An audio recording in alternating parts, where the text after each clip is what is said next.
My name is Mary Wilson. I am 66 years old, and until recently, people described me as the most patient woman in Chicago, the type of woman who smooths out the wrinkles in other people's tempers. Perhaps that is why what happened that afternoon took me so completely by surprise. The lemon scent of furniture polish and the cupcakes I had baked that morning floated through the living room. Outside, the Midwest heat pressed against the windows, heavy and slow, as it always is in July. My grandson Leo was sitting cross-legged on the rug, his playpieces scattered across the floor. "Grandma, you're cheating," he said, half laughing, half serious, as we moved pieces on the checkerboard. I smiled, the way grandmothers are supposed to, and leaned forward to move my piece. Before I could touch the board, his small hand rose and struck my face, an open, dry slap. The sound resonated clean and flat, like a book snapping shut. For 1 second, I did not move. My earring fell onto the rug. The sting spread across my cheek, hot and immediate. Unreal. Robert looked up from the sofa, his phone still in his hand. "He's just playing, Mum," he said, smiling as if it were funny. Sharon, sitting beside him with her iced coffee, clapped her hand. "Go ahead. Hit her back if you dare," she said. "Maybe she will learn that way." Leo laughed, waiting for my reaction. I did not react. The room seemed to tilt slightly, as if the air itself had shifted. My throat tightened, but no sound came out. I reached for my fallen earring, my hand trembling just enough to give me away. "It is okay," I heard myself say. My voice was weak, but firm. "No harm done." Robert shrugged and returned to his phone. Sharon took a sip of her coffee. Already navigating his screen, Leo moved his pieces again, humming. The moment dissolved for them as quickly as it had arisen, like a match being blown out. I walked to the kitchen. The tiles felt cold under my bare feet. I opened the faucet, pretending to wash a cup, watching the water blur and shine while my reflection twisted in the stainless steel sink. My cheek still throbbed where his hand had landed. A light, unconcerned laugh came from the living room. It filled the house like humidity fills the air, dense and hard to breathe. I pressed my palm against my face, feeling the heat there, and for the first time in a long time, I stayed quiet, not because I was calm, but because I no longer knew how to speak. In that silence, the house suddenly felt too big for me, too noisy, and yet somehow too empty.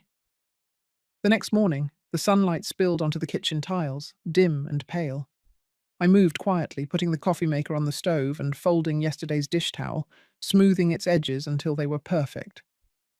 The house was awake, but indifferent. I could hear the low murmur of Robert's voice from the living room, half attentive to a work call.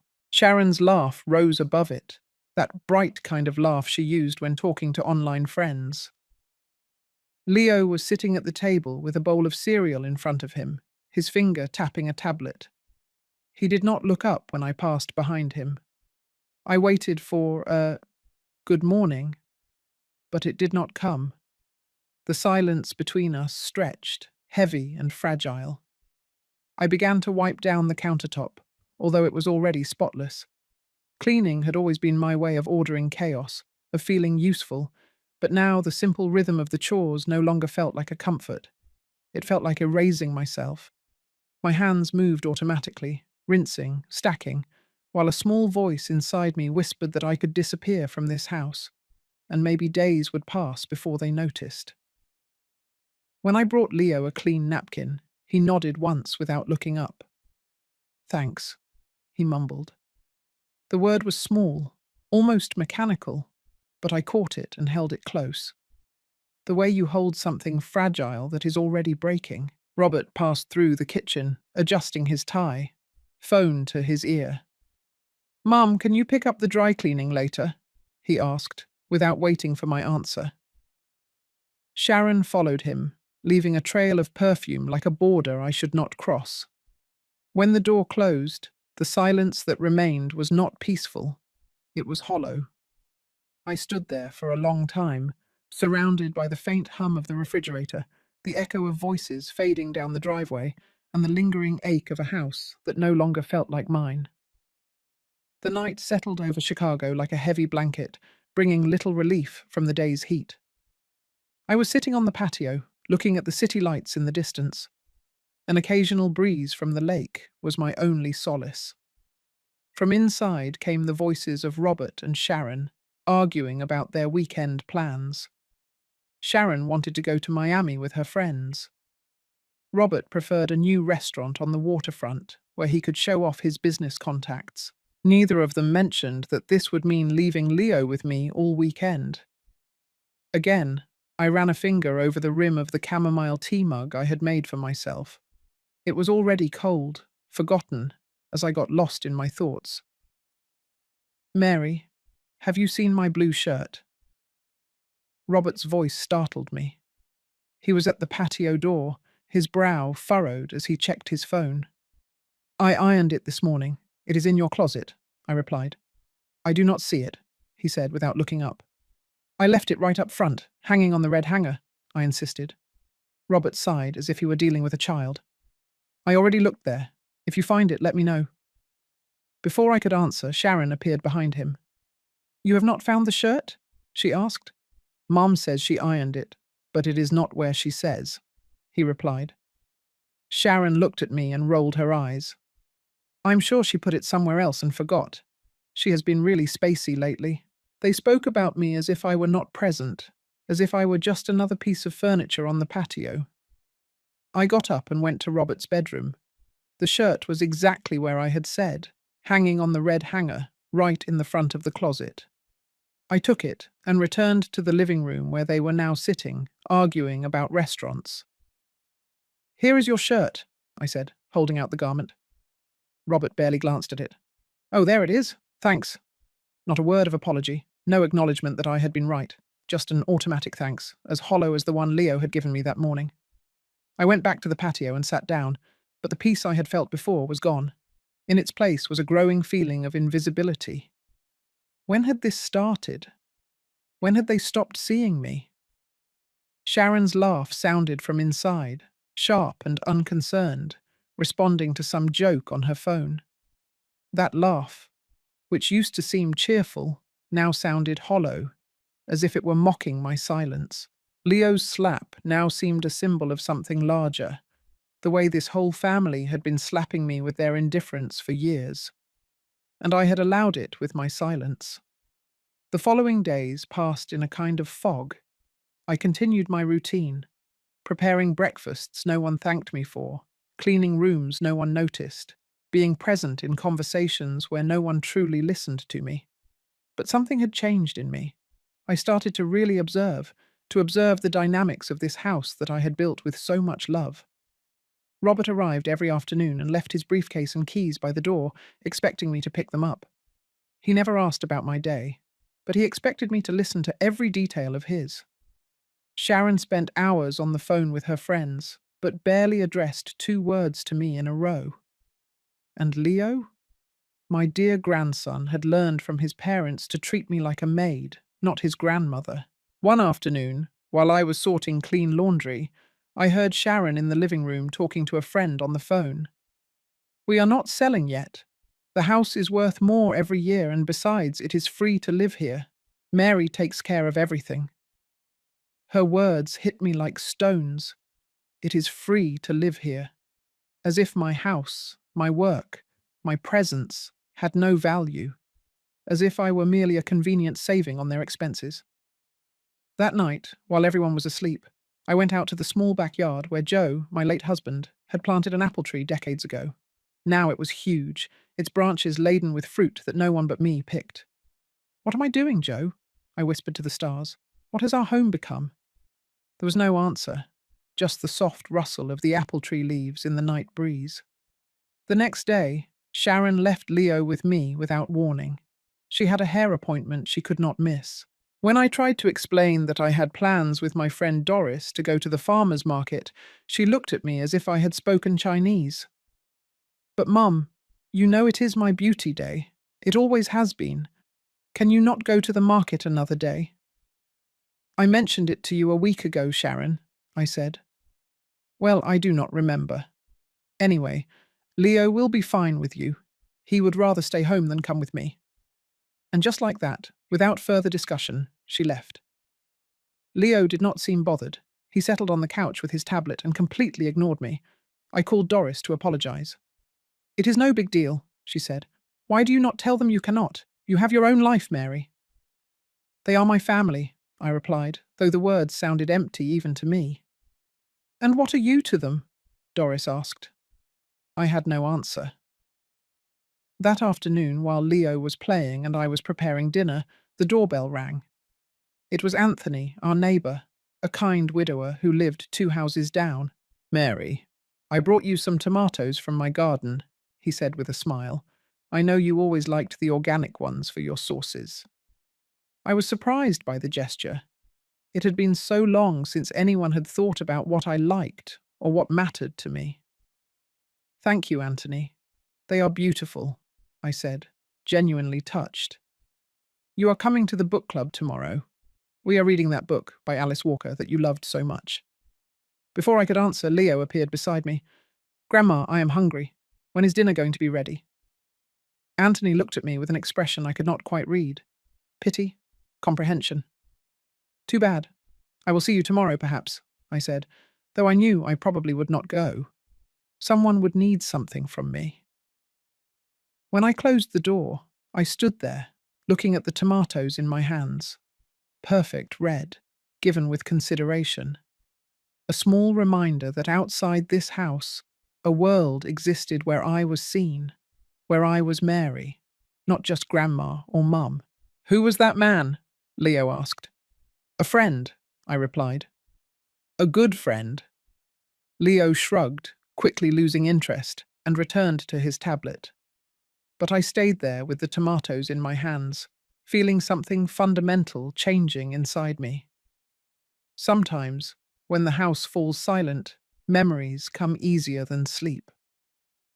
That night, I sat at the kitchen table, long after everyone else had gone to bed, staring at the faint ring my tea mug had left on the wood. The silence took me back to the years when everything was harder, but somehow kinder. Henry was gone when I was 34 years old. 1 minute he was repairing the roof of our first house, and the next he was no longer there. A fall and a heartbeat stopping together. I remember holding Robert that night, his small body trembling against mine as the phone slipped from my hand. He was only 9, too young to understand death, but old enough to feel that the world had broken. We made it work somehow. I took a second job at the public library on weekends and graded school papers at night while Robert slept. Every dollar I saved went into a jar labelled college. Although most months it was almost empty, I missed every block party, every movie, every small luxury, but I told myself it was worth every sacrifice because it bought him a better future. And for a while it seemed it did. Robert grew into a bright, confident man. He studied business at the University of Chicago with a small scholarship and my help. He married Sharon, started his own import business. I smiled at every milestone, pretending not to notice how little he called, how visits turned into obligations. I thought love was enough to bridge the silent distance between us. Now, sitting in the same house I had maintained for decades, I realized that love alone does not guarantee respect. Maybe it never did. Respect must be taught, modelled, earned, and I had been too busy keeping the peace to demand it. My fingers brushed the small photo album I kept in a kitchen drawer. I opened it to the page where Robert, barely 10, was smiling with his first math award.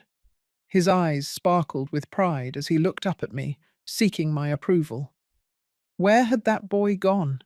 The one who valued my opinion, my presence. I turned to another photo. Robert at his college graduation. I was next to him in a blue dress I had saved for months to buy. My arm was around his waist, but his body was already slightly turned towards Sharon, who had just entered his life. The kitchen light flickered, as if even it wanted to sleep by now. But sleep kept evading me. My mind went over every moment, every small decision that had led me to this point. "Do you remember, Henry?" I whispered into the void. "Do you remember when we thought the hardest thing would be paying the mortgage? We never imagined this." The day Robert and Sharon asked me to move in with them had appeared a gesture of love. "It is too big a house for you alone, Mom," Robert had said, "and with the baby on the way, your help would be great for us." I sold my small condo downtown, the one Henry and I had bought with so much effort, and gave them the money for the down payment on this bigger house. An investment in our family, Robert called it. In that moment, I felt needed, valued. Leo was born, and for a while there was genuine joy. I loved rocking him, singing him the same lullabies I had sung to his father. But as he grew, I noticed how Sharon subtly undermined my authority. "Do not listen to Grandma, sweetie. She is from another era," she would say when I tried to set limits. The morning light had changed when I finally got up. I washed the tea mug, placed it gently on the shelf, and looked out the window at the street. Somewhere between the bustle of the years and the weight of giving, I had raised a man who could laugh at his own mother's pain, and I had allowed his wife to teach my grandson that it was okay to slap his grandmother. But something had shifted. Leo's slap had broken something inside me, but it had also awakened something. A spark of dignity I thought was lost. A voice that whispered, "Enough is enough." That night, after the house settled into its usual silence, I found myself at the kitchen table with my laptop open, the soft hum of the refrigerator filling the gaps between my thoughts. Robert had convinced me years ago to put all my financial affairs in order. "I will take care of it, Mum," he had said.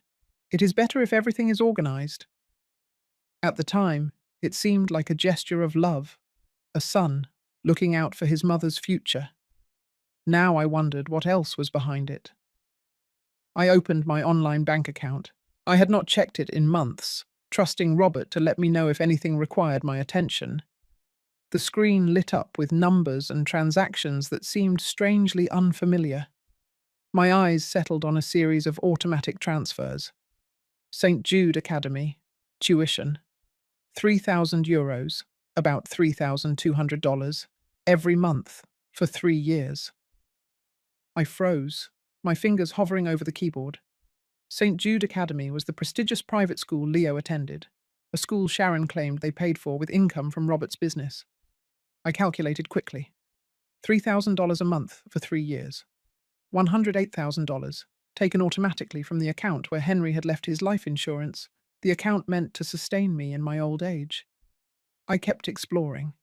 There was more. Chicago Sports Club, annual fee, Lakeshore Summer Camp, Wellington English Academy. All of Leo's activities that Sharon boasted about paying for, all funded with my money. The feeling of betrayal hit me like a physical wave. My breathing became shallow. My hands trembled as I navigated the transactions. More than $150,000 in total, systematically withdrawn from my savings without my explicit knowledge. I vaguely remembered signing some papers years ago. "They are just bank formalities, Mum," Robert had said, "to organize your finances." I had signed an authorization for these transfers, or Robert had forged my signature. I made a decision. I called the bank's customer service. After verifying my identity, I asked them to cancel all automatic transfers from my account. "Are you sure, Mrs. Wilson?" the operator asked. "These are recurring payments established a long time ago." "Completely sure," I replied, my voice firmer than it had been in years. "They will be cancelled immediately," the woman confirmed. "Do you wish to set up any other type of control over your account?" I thought for a moment. Yes, I want to receive SMS alerts every time there is any movement in this account, and I want to change all my access codes. After hanging up, I stared at the computer screen. The next payment to the school was scheduled for the following week. Now it would not be made.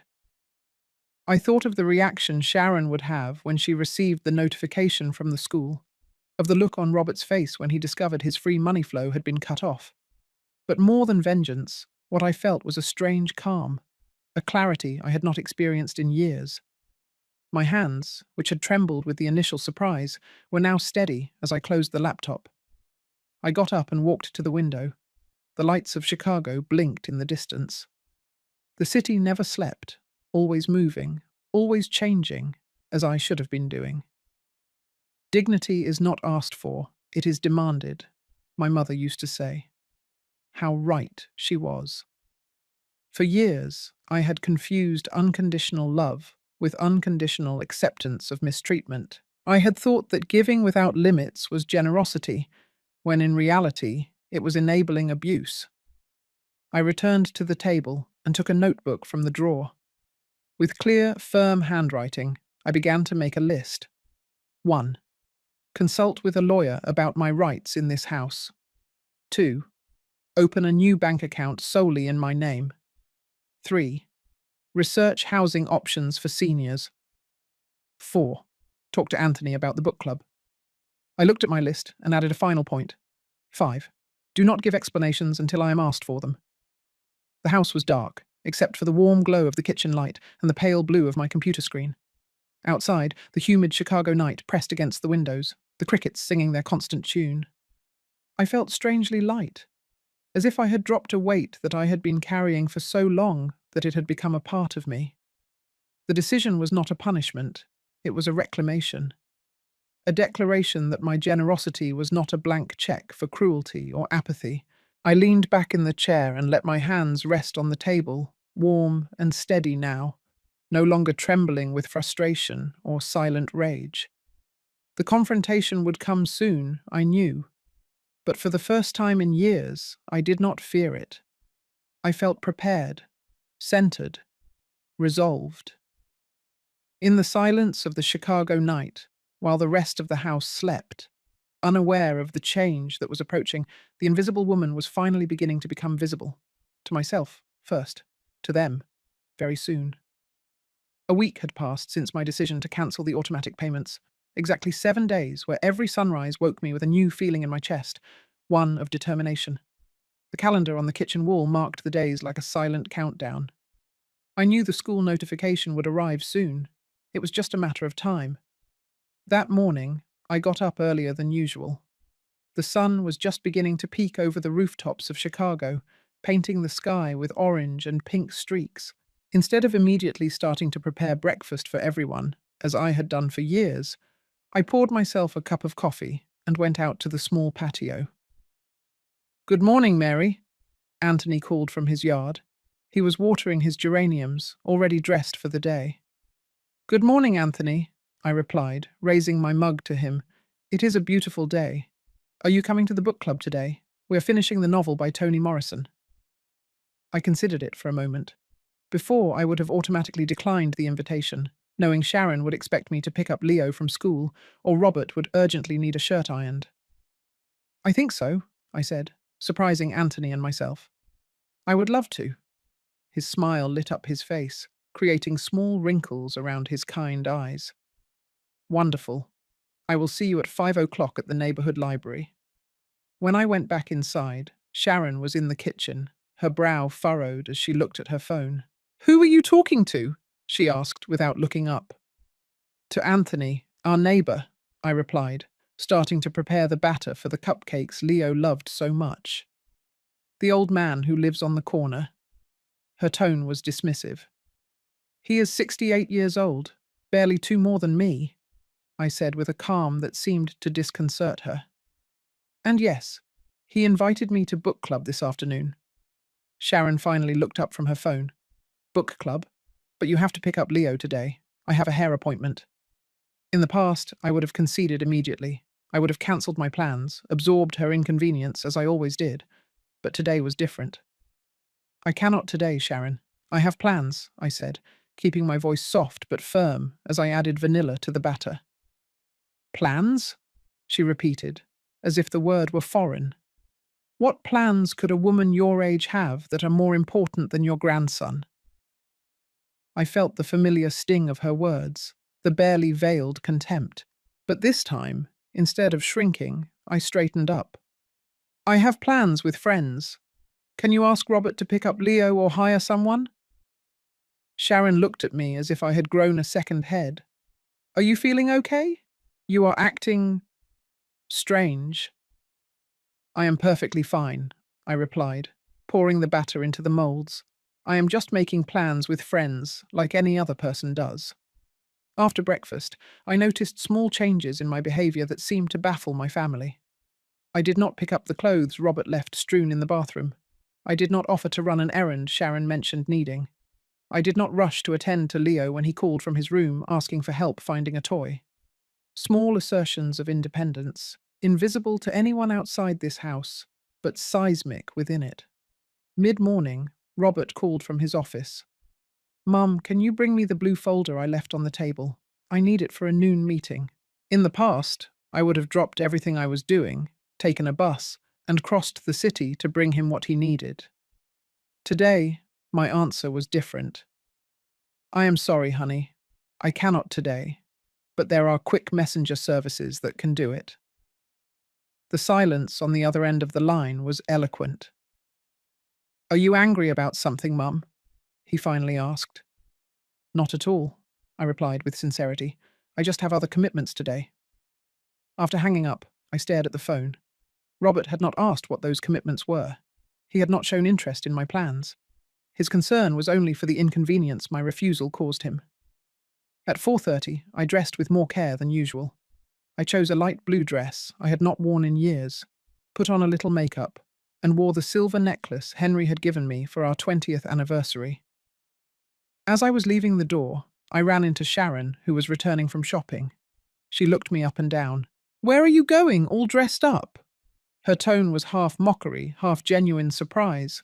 "To book club, as I told you this morning." "And who is going to make dinner?" I paused at the door. "There is lasagna in the refrigerator.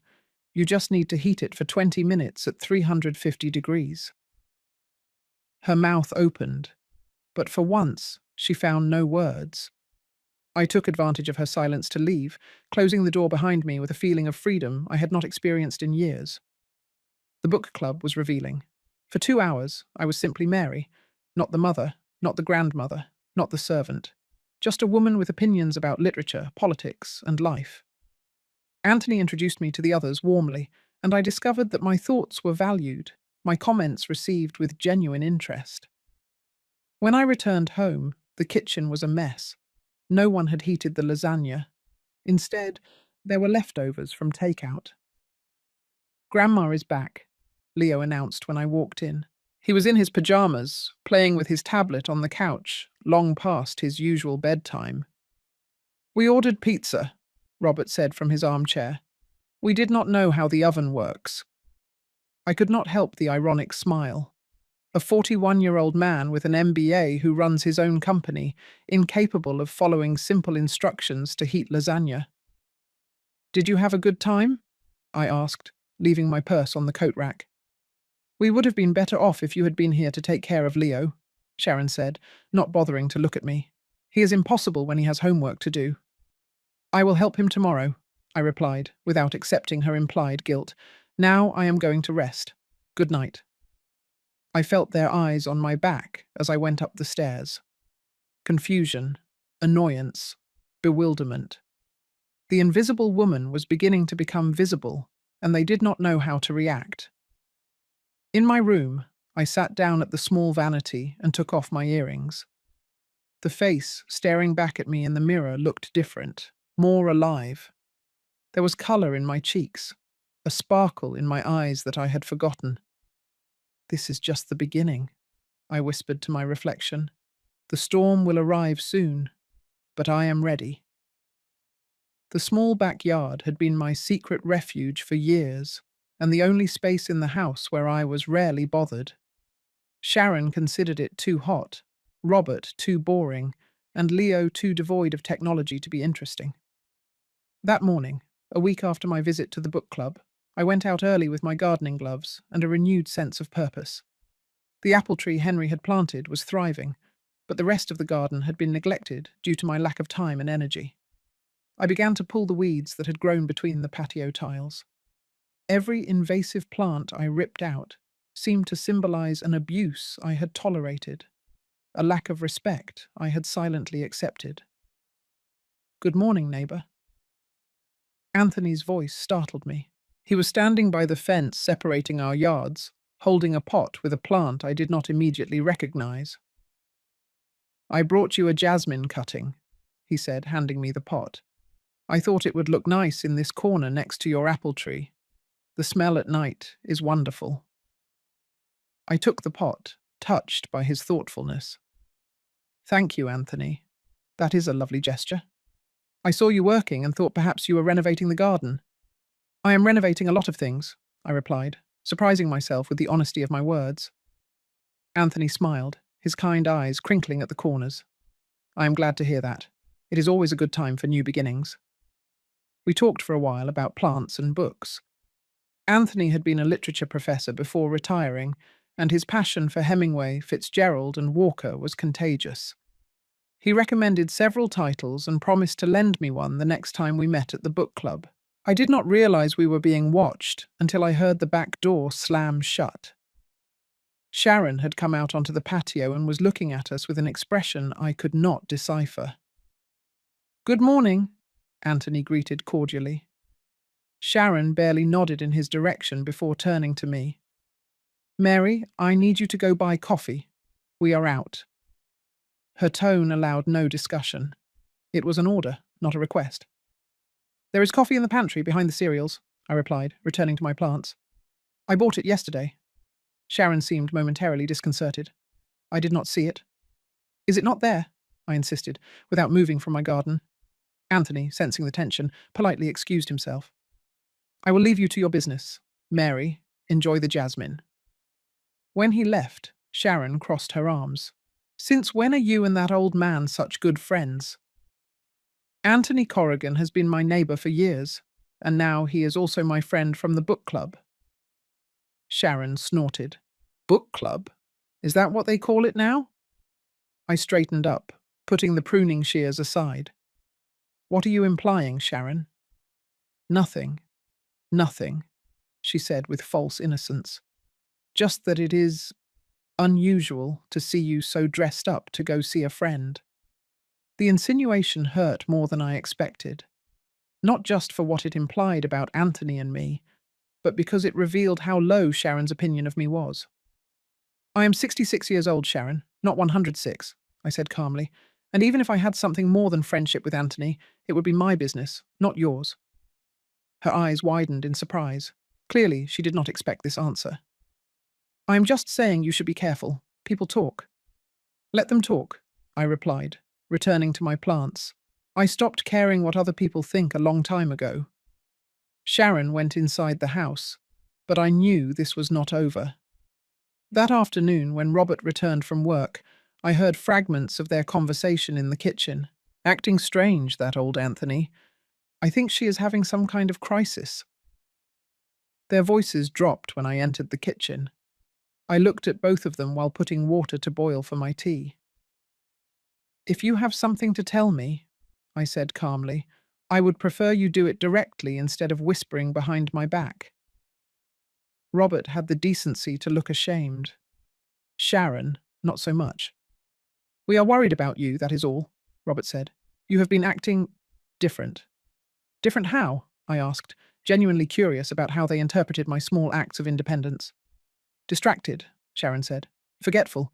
You do not clean up after Leo, you do not do the shopping like before, and now this sudden interest in gardening and that man." "My name is Mary," I said, surprising them. "Not Mom, not Grandma, not the woman who cleans and cooks for free. Mary Wilson.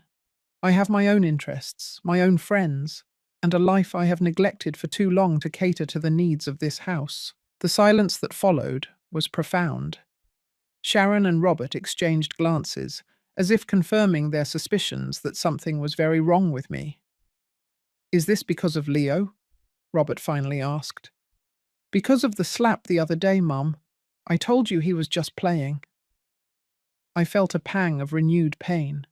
They still did not understand. "No," I said softly. "It is not about the slap. It is about your laugh afterwards. It is about Sharon's comment. It is about years of small disrespects that I ignored, thinking that was how I showed my love." I took my mug of tea and went out to the garden, leaving them speechless. The afternoon sun bathed my small oasis, and the jasmine Anthony had given me seemed to be already putting down roots in its new home. That night, I dreamed of Henry. We were on Lake Michigan Beach, young again, with the lake breeze blowing through our hair.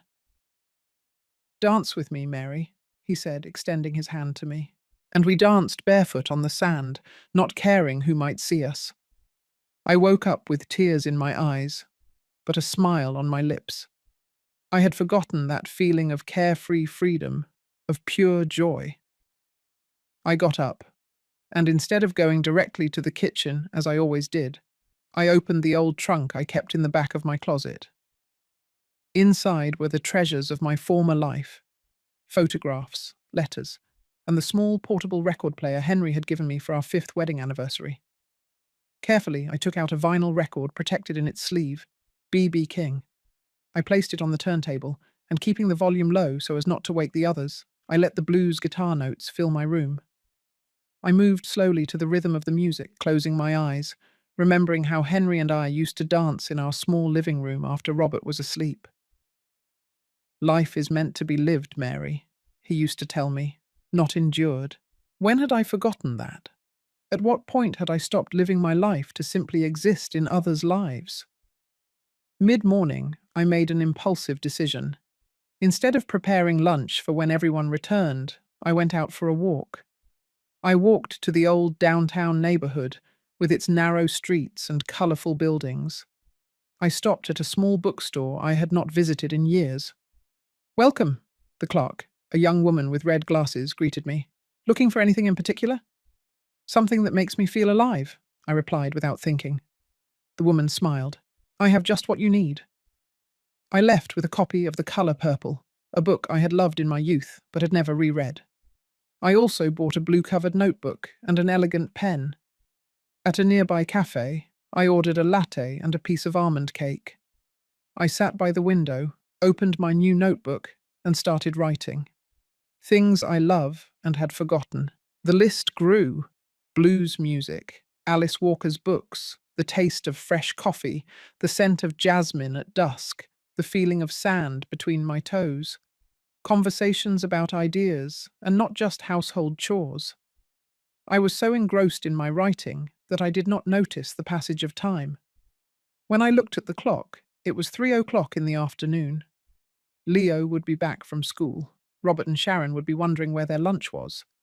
For a moment, I felt the old pang of guilt, the reflex to put their needs before mine. But then I remembered Robert's laugh after Leo's slap, Sharon's mockery. I ordered another coffee and kept writing. When I finally returned home, it was almost 5 o'clock. I found Sharon in the kitchen, trying to help Leo with his homework, while also trying to prepare something to eat. She looked frustrated and out of her element. "Where have you been?" she demanded to know as soon as she saw me. "Out for a walk," I replied calmly, setting my purse and purchases on the table. "Out for a walk? We had to order takeout for lunch, and I had to miss my spa appointment to help Leo with his homework."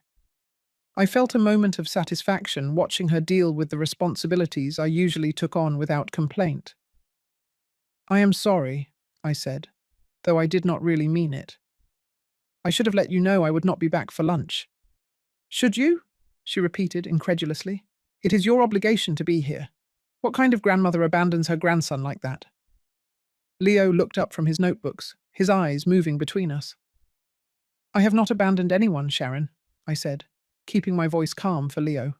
"I just took an afternoon for myself, something everyone in this house does regularly without asking permission or apologizing afterwards."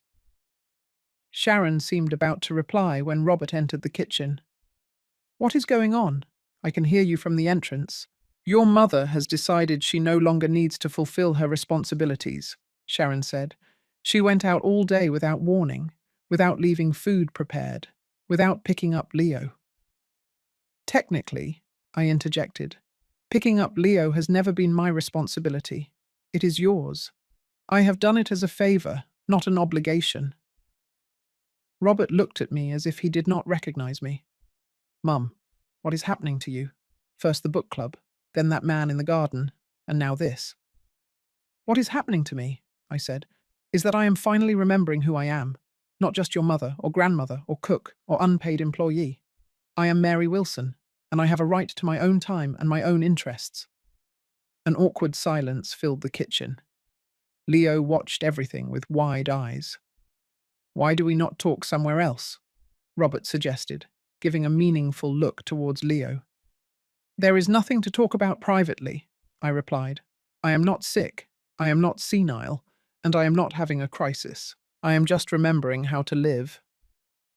I took my purchases and went up to my room, leaving them all perplexed. I knew I was causing an earthquake in the family dynamic, but I could no longer continue to be the person who sacrificed her own existence for the convenience of others who did not value her.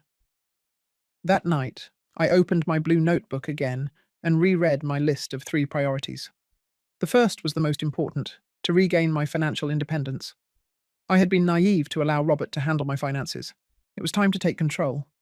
The second, to consider other housing options. This house, despite being partly paid for with my money, had never felt like my home. It was Sharon's territory, Robert's kingdom. I was just a useful guest. The third gave me chills as I wrote it, but I knew it was necessary. Prepare for the reaction when they discover about the school payments. I put the notebook under my pillow and turned off the light.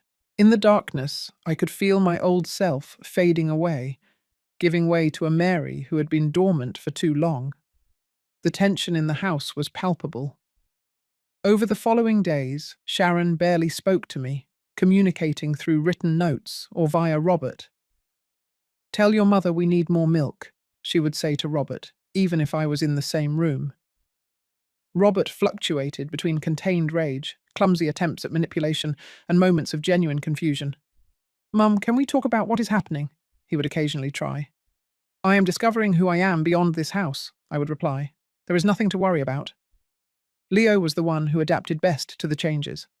At first, he seemed unsettled by my new routines, by the fact that I was no longer constantly available for his needs. But he soon began to show a curiosity that surprised me. "Grandma, what are you reading?" he asked me one afternoon, finding me in the garden with my copy of The Colour Purple. "It is a story about a woman's journey through many years," I explained, "about love, time, and how sometimes we repeat the mistakes of our ancestors." "Can I sit with you?" he asked. "Of course," I said, making space for him on the garden bench. To my surprise, he stayed silent beside me for almost half an hour, playing with his handheld console while I read. It was a different kind of company than I was used to with him, not based on service and demand, but on simple shared presence. That afternoon, while Leo was taking a nap and Sharon was out at her Pilates class, I decided to organize some papers in my room. Looking for a folder, I opened a desk drawer in Robert's office, something I rarely did. Under a pile of bills, I found a document with an official letterhead: property valuation, 12 Botanicals Canyon Street. Our address. With a racing heart, I pulled out the document. It was a professional appraisal of the house, dated just a month ago. The estimated value took my breath away: $450,000. Beneath it was another document, a preliminary contract with a real estate agency, signed by Robert and Sharon. They were planning to sell the house. My house. The home I had helped buy with the money from the sale of my condo, and they had not had the decency to mention it to me. My hands trembled as I returned the documents to their exact place, making sure no one would notice I had seen them. The betrayal was like a physical weight on my chest. What were they planning to do with me? Find me a retirement home? Give me a small sum from the sale and send me to a tiny apartment? I returned to my room and sat on the bed, trying to control my breathing. The anger I felt was different from anything I had ever experienced before. It was not hot and explosive, but cold and calculating. In that moment, all my doubts about my recent actions vanished. I had done the right thing by cancelling the school payments, by reclaiming my time and space, by starting to set boundaries. But now I saw that I needed to do more, much more. I took out my cell phone, and with still trembling fingers, I looked up the number a friend from the book club had given me. Isabel Thompson, a lawyer specializing in elder rights.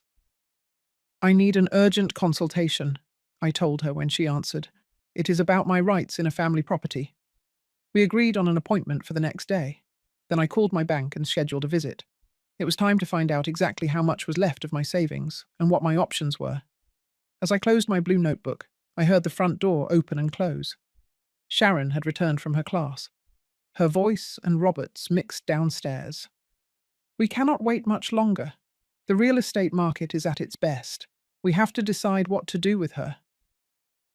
Their words floated up to my room, confirming my worst suspicions. They were talking about me as if I were an old piece of furniture that needed to be relocated before a move. I sat by my window looking out at the garden where my jasmine was starting to grow next to Henry's apple tree. Suddenly, I remembered the words he used to say when we faced difficulties. Mary, no one can take your dignity away unless you hand it over. For years, I had handed over my dignity in small pieces. For love, for peace, for fear of loneliness. But no more. The cold anger inside me crystallized into a clear resolution. Not only would I defend what was mine, but I would teach them that their actions had consequences. And the first lesson was about to arrive. The envelope arrived on a Tuesday morning. White, official, with the elegant logo of St. Jude Academy in the upper corner. I saw it among the mail when the mail carrier slid it through the door slot, but I made no move to pick it up. Instead, I continued watering my plants in the garden, waiting. I did not have to wait long. Sharon returned from her yoga class at noon, picked up the mail, and went into the kitchen, distractedly checking the letters. I heard her open the envelope, followed by a brief silence, and then a choked exclamation. "What the heck is this?" Her voice had a tone I had never heard before. Pure panic. I continued with my plants, counting mentally. 1, 2, 3. "Mary?" Sharon appeared at the garden door, the colour drained from her face, the paper trembling in her hand. "Mary, have you seen this?" I straightened up slowly, taking off my gardening gloves. Sharon held out the letter to me as if it were a venomous snake. "The school says Leo's tuition has not been paid, that we have accumulated 3 months of arrears, and that if we do not pay immediately, he will have to leave the centre." I took the letter and read it calmly, although I already knew exactly what it said. "How strange," I commented, handing the paper back to her. "Strange? It is a disaster. There must be some bank error. We have to fix it immediately." "You should call the bank," I suggested. "I already tried, but they say they need to speak with the account holder who makes the payments." Her voice trembled slightly. "Robert is on his way. He will know what to do." I turned back to my plants. "I am sure he will." Half an hour later, Robert arrived in a fury. He entered the garden like a tornado, the letter crumpled in his fist. "Mum, we have an emergency. The bank says the school payments have been cancelled." I took off my gardening gloves and looked directly at him. "They have not been cancelled, Robert. I cancelled them." The silence that followed was absolute. Sharon, who had followed Robert into the garden, gasped. "You what?" Robert finally managed to articulate. "I cancelled the payments," I repeated calmly, "about 2 weeks ago." But why would you do something like that?" Sharon stammered. "Do you know what this means for Leo?" "Yes," I replied. "It means his parents will have to pay for his education, as they should have been doing from the beginning."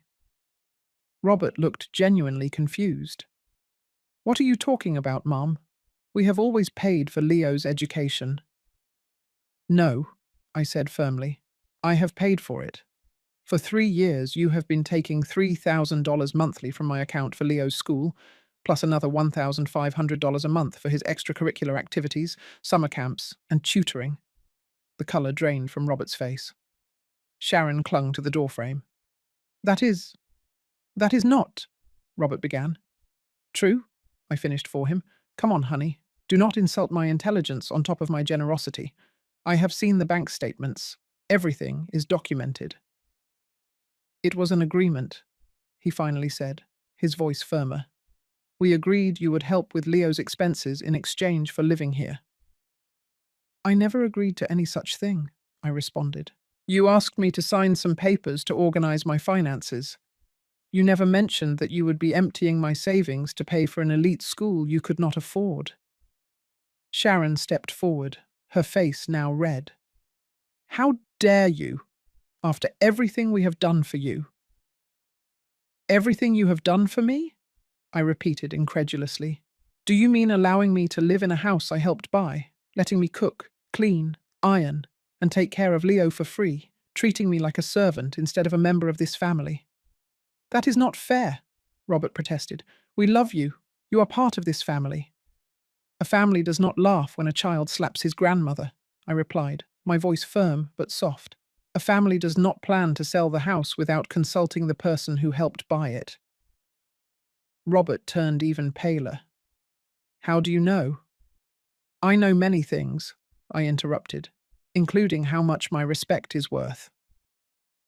Sharon stepped forward, her expression changing from anger to calculation. Come on, Mary. I am sure we can work this out. It has been a misunderstanding. There is nothing to work out, I responded. I have made my decision. From now on, I will only pay for myself, for my food, my expenses, my share of the utilities. Nothing more. And Leo? Robert asked. What about his education? Leo is your son. His education is your responsibility. But we cannot afford that school without your help, Sharon exclaimed. Then you will have to look for another school, I replied simply. There are excellent public schools in the neighborhood. Sharon looked at me as if I had suggested sending Leo to a coal mine. Public school? Are you crazy? Do you know what our friends will say? That is your problem, not mine, I replied. I am done financing a lifestyle you cannot afford while you treat me as if I were invisible. I took off my gardening apron and hung it on its hook. And now, if you will excuse me, I have an appointment with my lawyer. Lawyer? Robert repeated. Mum, we do not need lawyers. We are family. I turned to him, holding his gaze. Yes, we are family. And that is precisely why I expected better from you. Trust, once broken, is not easily repaired. I walked towards the house, passing between them. Sharon looked like a statue, frozen by shock. Robert had the look of a child who had just discovered that actions have consequences. In my room, I gathered my purse and the folder with the documents I had prepared for the lawyer. They included the bank statements, my contribution to the house purchase, and detailed notes on the family dynamics of recent years. As I went down the stairs, I heard Sharon and Robert arguing in low, tense voices in the kitchen. How could you let this happen? I did not think she would find out. What are we going to do now? I left without saying goodbye. The Chicago sun was shining in a clear sky, and for the first time in years, I walked with my head held high, my steps firm and determined. Leo's slap had been the catalyst, but this confrontation was the real turning point. There was no going back now. As I waited for the bus that would take me to Isabel Thompson's office, I remembered the words my mother always repeated to me, better late than never, honey. At my 66 years, I was finally learning to be the protagonist of my own life. The house on Botanicals Canyon Street dawned in a thick silence, as if the air itself had frozen after the confrontation. 3 days had passed since my meeting with the lawyer Isabel Thompson, and the tension was so palpable that it could almost be seen, like a fog floating between the rooms. Isabel had been clear and direct. You have rights, Mary. You contributed financially to the purchase of this house. You have maintained the family for years, and they cannot simply sell you with the property as if you were just another piece of furniture. Her words had given me an invisible armor, a shield against the accusing glances that now followed me around the house. Sharon had opted for the strategy of absolute silence. She passed by me as if I were air, entered rooms, and immediately left if she found me there. She only spoke to me through Leo or Robert, as if I had suddenly become deaf as well as invisible. Ask your grandma if she needs anything from the supermarket, she would say to Leo in my presence, without looking at me. For his part, Robert alternated between contained rage, clumsy attempts at manipulation, and moments of genuine confusion. Mum, I do not understand why you are doing this, he had told me the night before, finding me in the kitchen preparing my herbal tea. We have always been a close family. A family where some give and others take is not a close family, honey, I had responded. It is a parasitic relationship. His face had winced, as if I had slapped him. The truths sometimes hurt more than physical blows. Leo was the one who worried me most in this whole situation. At his 8 years, he observed the sudden change in the family dynamic with wide eyes and questions no one seemed willing to answer. I sometimes found him looking at me from the doorway of my room, as if studying a stranger who had replaced his docile grandmother. "Grandma, are you mad at me?" he asked me that morning while I was watering the pots by my window. I put down the watering can and turned to him. His small face showed a mix of confusion and fear that broke my heart. "No, honey," I said, kneeling down to his level. "I am not mad at you. But you do not take me to the park anymore, or make me cookies, and Mum and Dad are always mad." I sighed. Children are always the innocent victims of adult dramas. Older people sometimes have disagreements we need to resolve, I explained. It is like when you and your friend Mark argued over the new toy. Remember? You were mad for a few days, but then you sorted it out. Leo nodded, although he did not seem convinced. "Is it because I hit you?" he asked in a small voice. "Dad says I was just playing." I felt a lump in my throat. "Do you think hitting someone is playing, Leo?" I asked, holding his gaze. His eyes widened in alarm. "No, that would hurt. That is right. And it hurt me too when you hit me. But what hurt me most was that your dad laughed, and your mum said I should hit you back." Leo remained silent, processing my words. "We must all treat each other with respect," I continued gently. "Even grandmothers deserve respect, you know?" He nodded slowly. Then, to my surprise, he stepped forward and hugged me. A small, brief hug. But I felt that something important had just happened between us. "Can I help you with the plants?" he asked. "Of course," I smiled. "These daisies need fresh water." While Leo carefully poured water into the pots, the doorbell rang.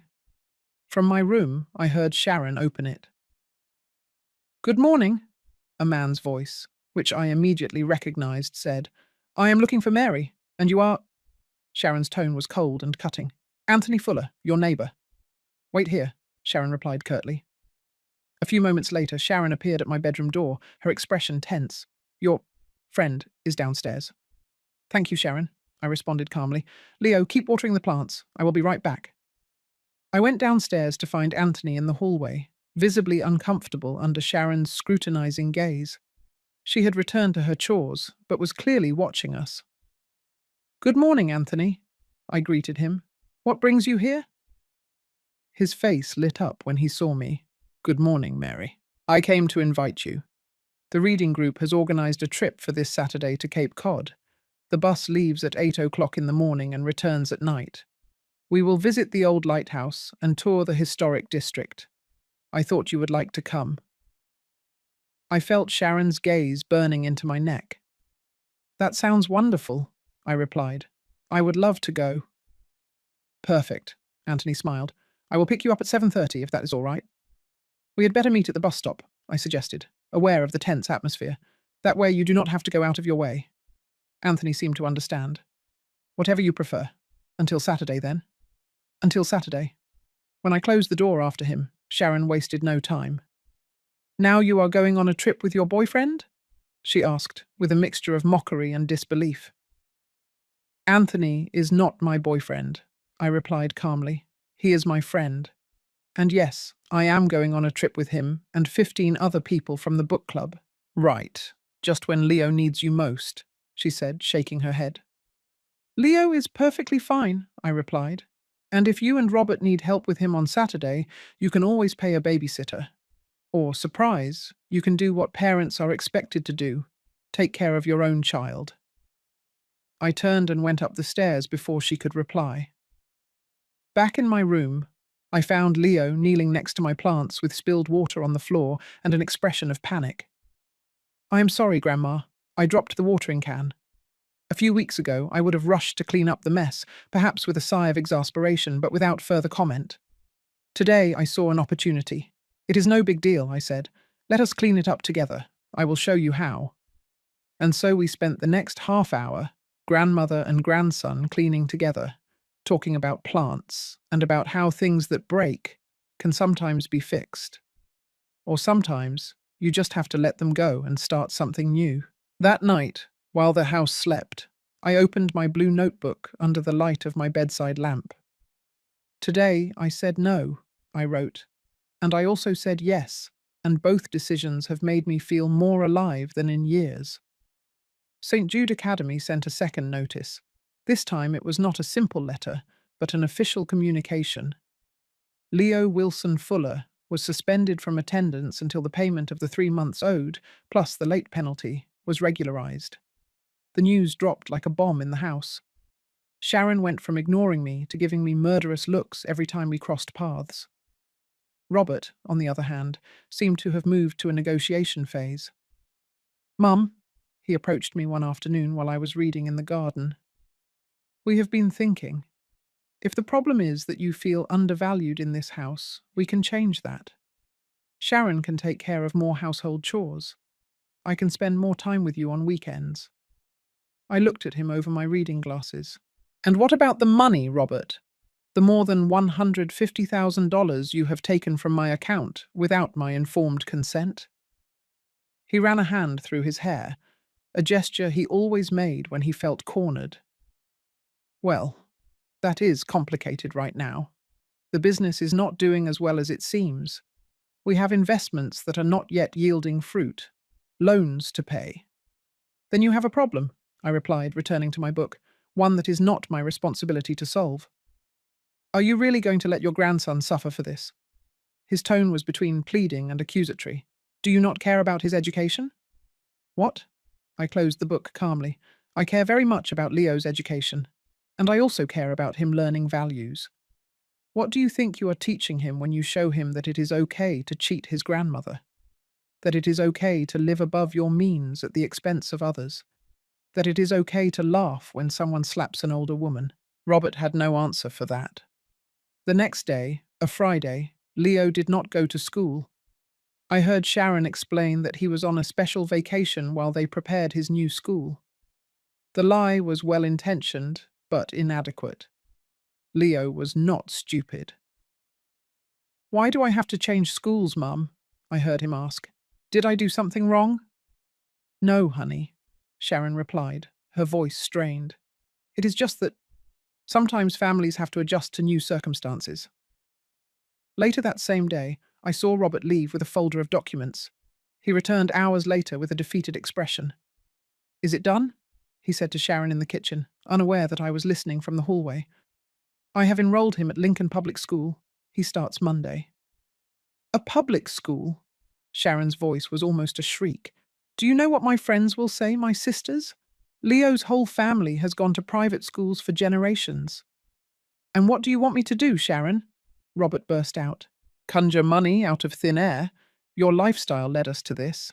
The Miami vacations, the club membership, your closet full of designer clothes." "My lifestyle?" Sharon interrupted, indignant. "What about your new car? Your business dinners at fancy restaurants?" Their argument continued, voices rising and then lowering when they remembered Leo might hear them. I remained in the shadows of the hallway, processing the truth that was finally emerging. They had been living a lie, a facade of prosperity built on my money. Saturday dawned bright and clear, perfect for an outing. I dressed with care, comfortable pants, a blue cotton blouse that Henry had always loved, and a straw hat to protect me from the sun. When I went down the stairs with my small backpack, Sharon was in the kitchen preparing breakfast for Leo. "I will be back tonight," I announced, "around 10 o'clock. Sharon barely nodded, without looking at me. Leo, however, ran towards me. "Where are you going, Grandma?" "On a trip to Cape Cod with my friends from the book club." His eyes lit up. "Are you going to see the lighthouse? I have seen pictures in my history book. Will you bring me a picture?" "Of course," I smiled, touched by his enthusiasm. Sharon finally turned around. "Be careful," she said curtly. "At your age, those walks can be exhausting."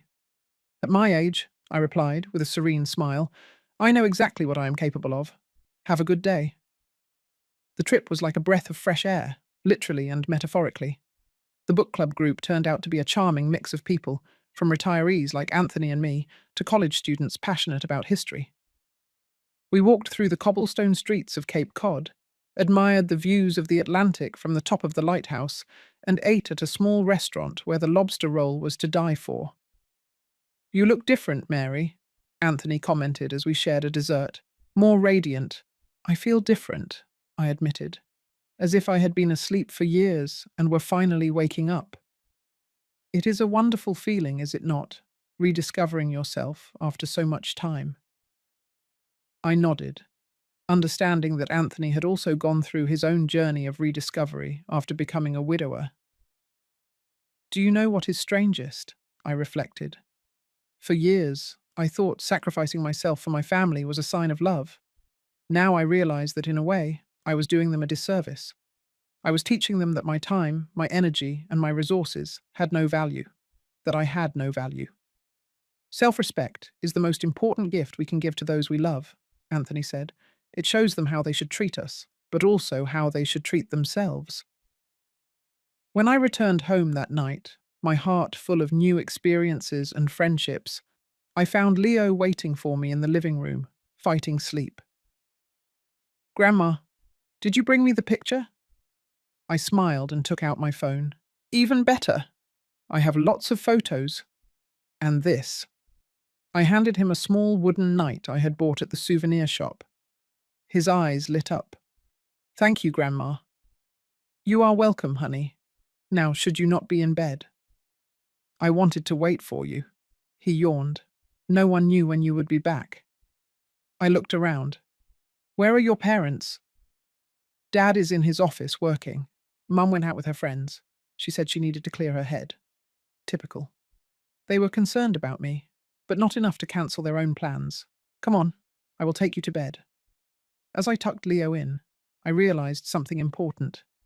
My new path of self-discovery did not have to mean abandoning the love I felt for my grandson. I could set boundaries with the adults in the house and still be a loving presence in Leo's life. The next morning, Robert found me in the kitchen preparing pancakes, a Sunday treat that had always been a tradition in our family. "Smells good?" he commented cautiously, as if testing the waters. "Thanks," I replied. "Sit down. They are almost ready." He sat, watching me with a mixture of confusion and curiosity. "Mum, I do not understand what is happening. One minute you seem furious with us, cutting off the money for Leo's school, and the next you are making pancakes as if nothing has changed." I placed a plate of hot pancakes in front of him, along with a bowl of thick maple syrup. "Many things have changed, Robert, but some remain the same. I am still your mother. I still love you, even if I do not approve of your actions. And on Sundays, we still deserve pancakes." He stared at the plate, then at me, as if seeing a stranger. "I enrolled Leo in a public school yesterday," he finally said. "I know. I heard you talking to Sharon. It will be a big change for him." "Children are more adaptable than we think," I replied. "And education is not just about pretty buildings and expensive uniforms. It is about values, curiosity, and a love for knowledge." "Sharon is devastated," he added. "She says she will not be able to look her friends in the face." "That is Sharon's problem," I said simply. "And her friends, not mine, or yours, or Leo's." Robert dipped a pancake in the syrup thoughtfully. "I have never seen you like this, Mum. So self-assured. So firm." I smiled. "I have always been like this, honey. I just forgot it for a while." At that moment, Leo ran into the kitchen, drawn by the aroma. "Pancakes!" he exclaimed with delight. I served him a plate, watching father and son share the Sunday breakfast. Sharon joined later, looking glum and with evident hangover symptoms, but even she could not resist the family tradition. As I watched them interact, I understood that we were all on different paths now. I did not know exactly where they would lead us, but for the first time in years, I felt hope. Not the naive hope that everything would go back to how it was, but the realistic hope that we could build something new, something better, based on mutual respect and honesty. Leo's first day at his new school arrived and passed with less drama than we all expected.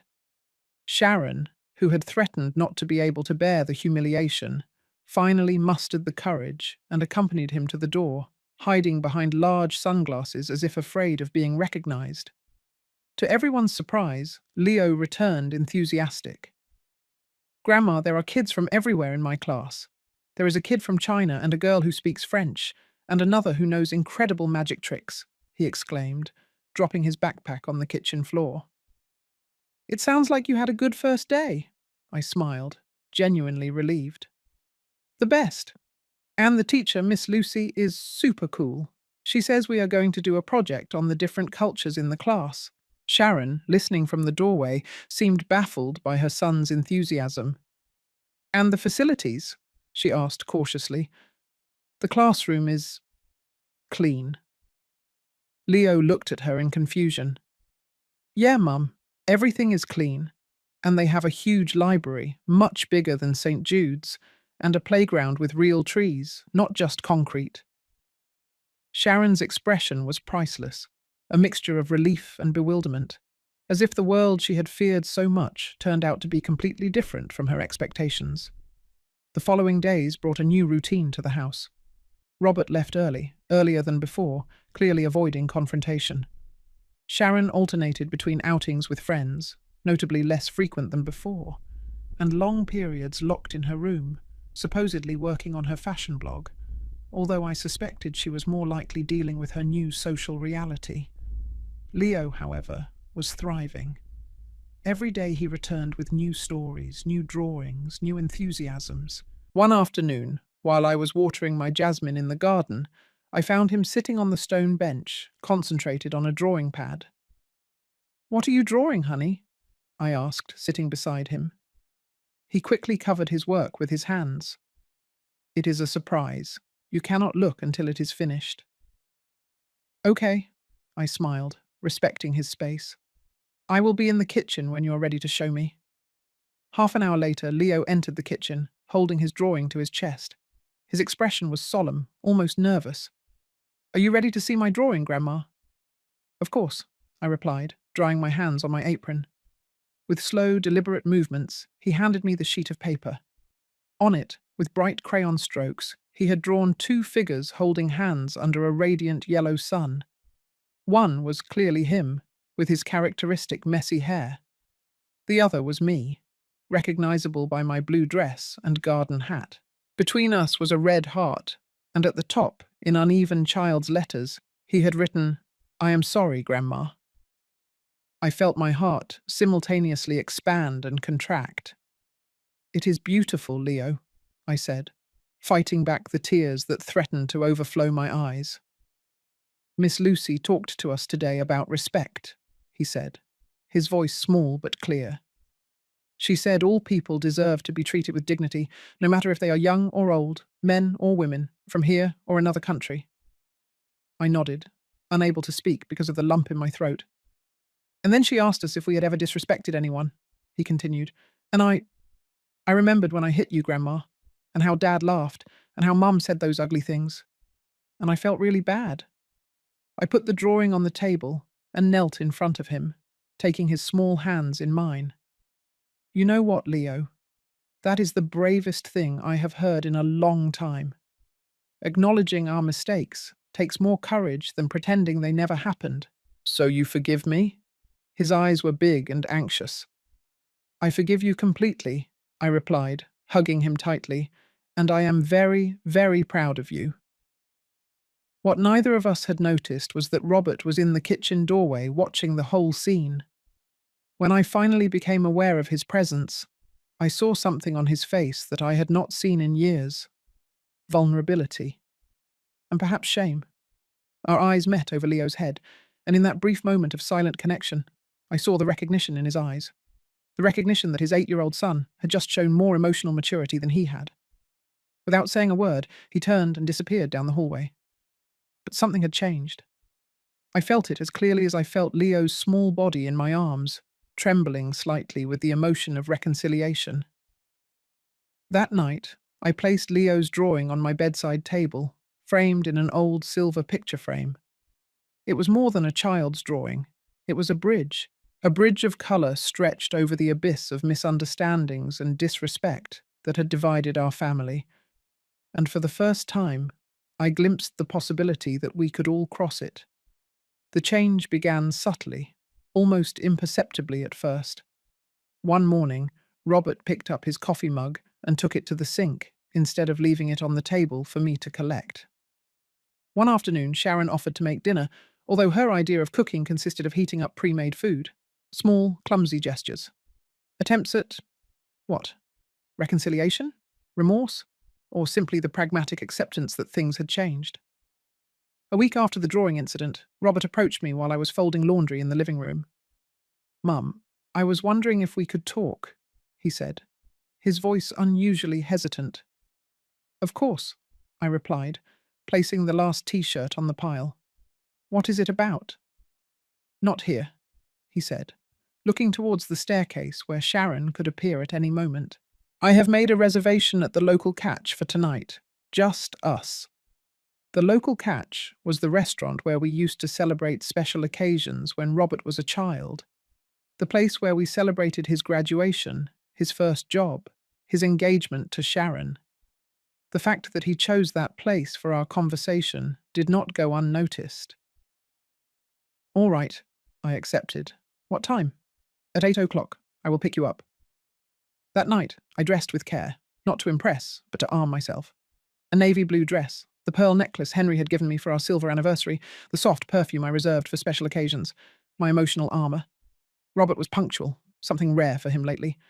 He opened the car door for me with a formality that reminded me of the nervous teenager who once took his first date out to dinner at our house. The local catch was still the same cozy place as always, with its checkered tablecloths, its walls covered with old photographs of Chicago, and the irresistible aroma of authentic seafood gumbo.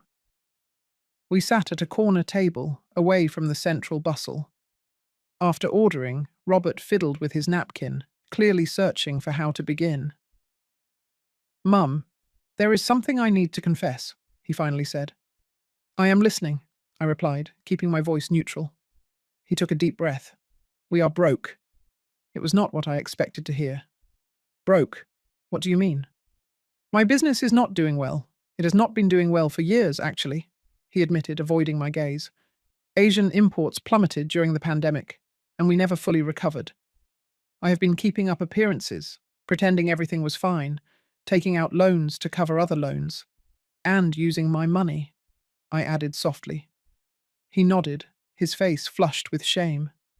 "And using your money. At first, I told myself it would only be a temporary loan, that I would pay you back as soon as things improved. But they never improved." The waiter brought our drinks, momentarily interrupting the confession. When he left, Robert continued. "Sharon does not know the whole truth. She knows there are problems, but not how serious it is. We have been living far beyond our means, her social circle, her friends. It is all based on maintaining a certain image." "And now?" I asked. "What happens now that you no longer have access to my money?" He ran a hand over his face, a gesture that painfully reminded me of Henry when he was overwhelmed. "Now we have to face reality. Selling the house is the only option left for us to pay off the debts and start over." So that was why they had prepared the appraisal. It was not just greed, as I had supposed, but desperation. "And where do I fit into that plan?" I asked. "That is the problem, Mum.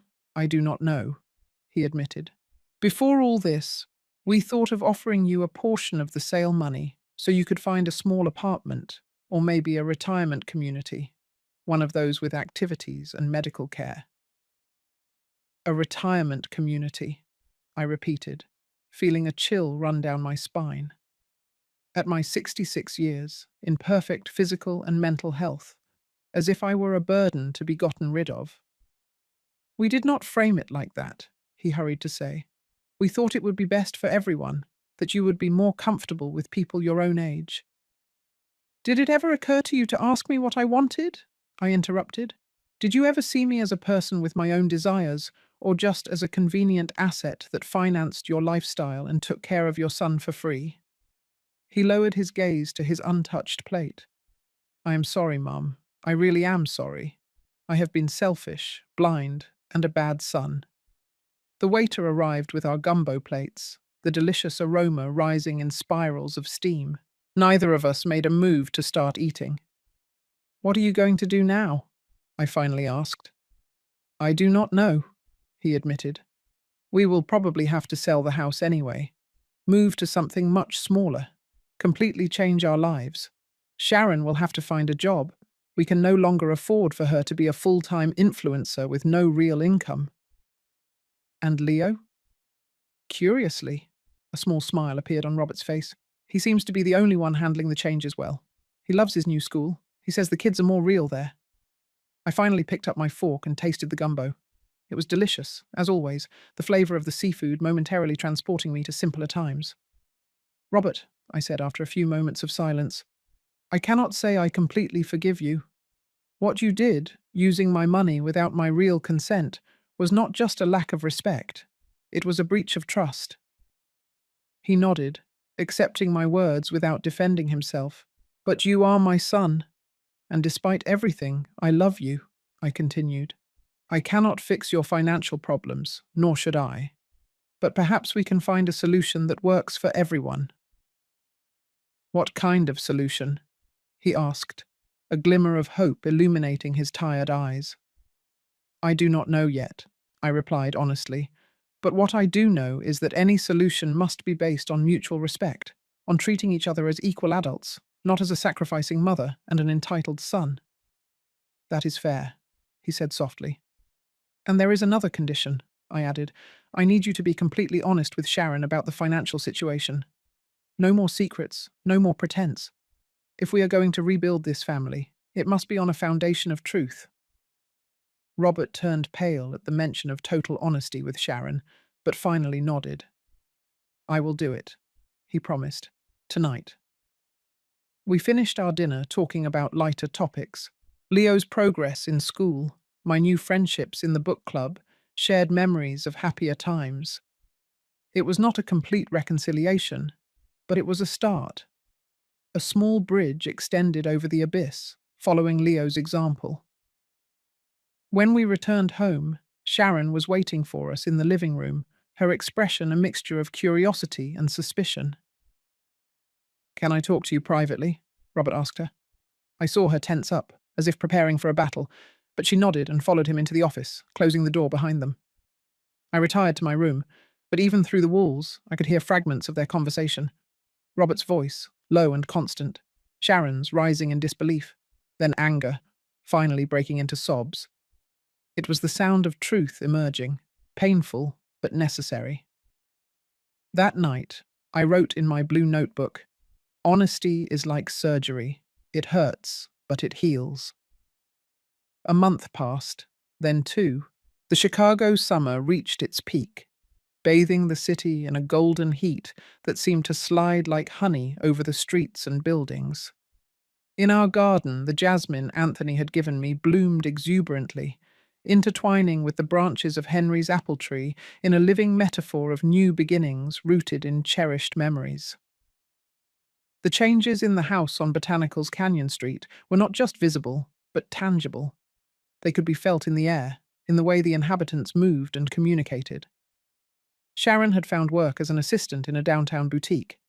At first, she had taken it as a humiliation, a descent from her self-proclaimed influencer status. But to everyone's surprise, including her own, she discovered she enjoyed real work, the contact with customers, the satisfaction of an honestly earned salary. "I helped a woman find the perfect dress for her daughter's wedding today," she told me one night as we prepared dinner together. She cried with emotion when she looked in the mirror. It was nice. It was the first time I had heard her talk about her job with genuine enthusiasm, not as a performance for her social media followers.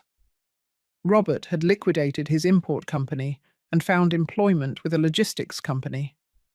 The salary was modest compared to his supposed previous income, but it was stable and real.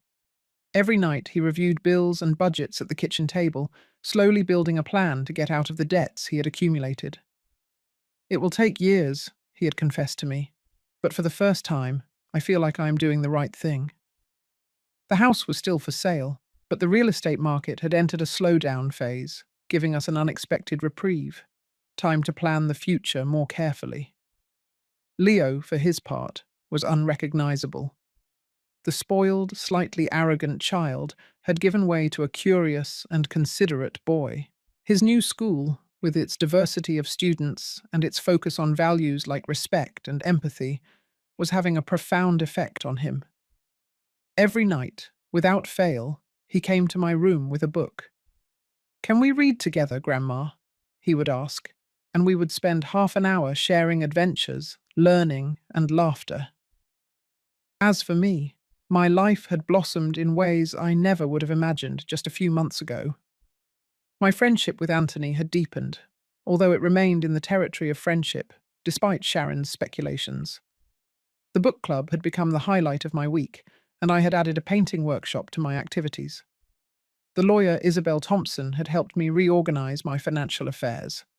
I now had completely independent bank accounts, an updated will, and a clear understanding of my rights to the house.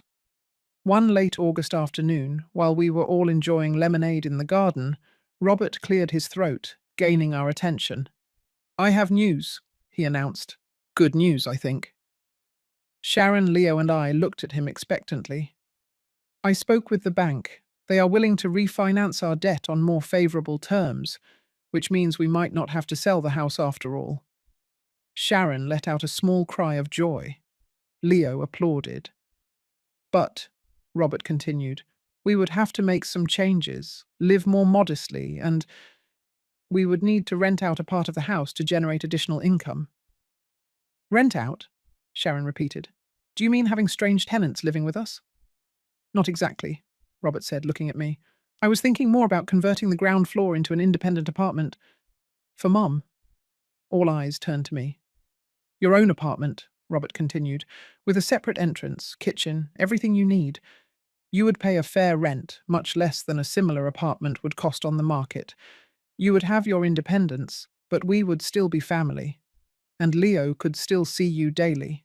I was speechless for a moment, analyzing the proposal. It was not perfect, but it was a compromise born of respect, not unilateral convenience. "And," Sharon added, surprising me, "we could document everything legally. A real lease that protects your rights." "What do you say, Mum?" Robert asked. "Do you think it could work?" I looked around. At the garden that had been reborn under my care, at Henry's apple tree that continued to bear fruit, at the jasmine that perfumed the summer nights. "I think," I said slowly, "that it could be a good start." Leo came closer and took my hand. "I want you to stay, Grandma. It would not be the same without you." I smiled, touched by his sincerity. "Thank you, honey. I want to stay close to you too." "Then it is decided," Robert said. "We will start the renovations as soon as possible." "With one condition," I added.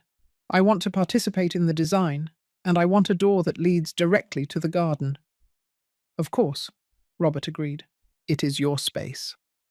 That night, as the temperature finally began to drop, we organized a small celebration in the garden. Anthony joined us, bringing a bottle of wine and his warm smile. Doris, my friend from the market, came with her husband. Even Miss Lucy, Leo's teacher, accepted our invitation. Sharon, to everyone's surprise, had prepared a seafood gumbo. It was not perfect. The rice was a little overcooked, and she had forgotten the safflower, but the gesture meant more than the result. As the sun began to set, I took out the small solar lamps I had bought weeks ago, placing them strategically among the garden plants. As the natural light diminished, the lamps came to life one by one, like magical fireflies among the leaves. "It is beautiful, Grandma," Leo whispered beside me, "like a fairy garden." "It is the new light," I told him, hugging him. "Sometimes we can only see the stars when it gets a little dark." Later, when the guests had left and Leo was asleep, exhausted from all the excitement, I sat on the garden bench, enjoying the quiet of the Chicago night. Robert came out and sat silently beside me. "Thank you, Mum," he said after a while. "For what?" "For not giving up on us. For teaching us a hard but necessary lesson." I took his hand. remembering the little boy he once was, the one who clung to me after Henry's death, seeking security in a suddenly unstable world. You know, I said softly, that slap Leo gave me. It hurt, but it also woke me up. It made me see what we had allowed our family to become. I know, he replied. It woke me up too, although it took me longer to recognize it. In the shared silence that followed, I felt that something was healing between us. Not everything, not completely, but it was a start. The small garden lights shone softly around us, reflecting on the bright leaves of Henry's apple tree. I could almost feel his presence, his silent approval. Dignity is priceless, he had always said. And finally, after so many years, I had found the courage to prove it. The night embraced Chicago with its starry mantle, and in our small corner of the world, a family was beginning, imperfectly but sincerely, to rebuild itself on more solid foundations of respect, truth, and love. The slap that almost destroyed us had unexpectedly become the slap that saved us. The end.